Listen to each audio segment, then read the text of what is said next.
This is right by the water chute. This is actually a cave created by water coming off of the chute.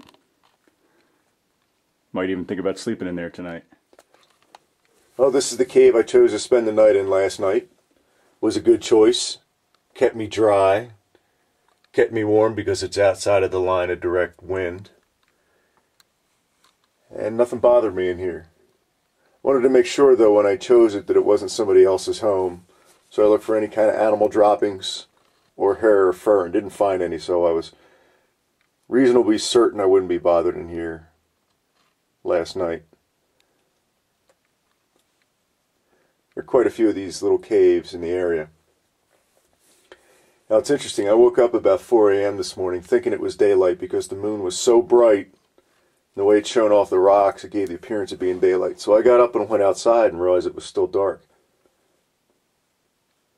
It's so bright though you can see the Milky Way, all the Milky Way. Just because there's no light pollution, there's no normal pollution in the air around here. Now because I am in a pretty narrow chasm, I had to keep my locator beacon, the spot, outside so that the satellites could pick up the signal, because if it was in the cave with me, it wouldn't be able to transmit.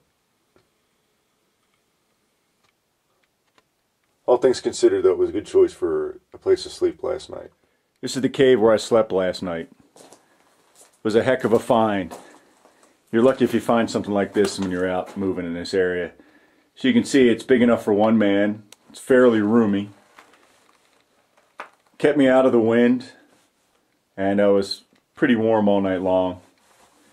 Now I checked before I occupied it to make sure it didn't have any other residents like bats or any other kind of animals, but I didn't see any animal scat, and I didn't see any hair or fur, so I was reasonably sure I'd be the only one in here. The only problem with it was I kept hitting my head against that little rock outcropping right there because it's pretty narrow towards the end.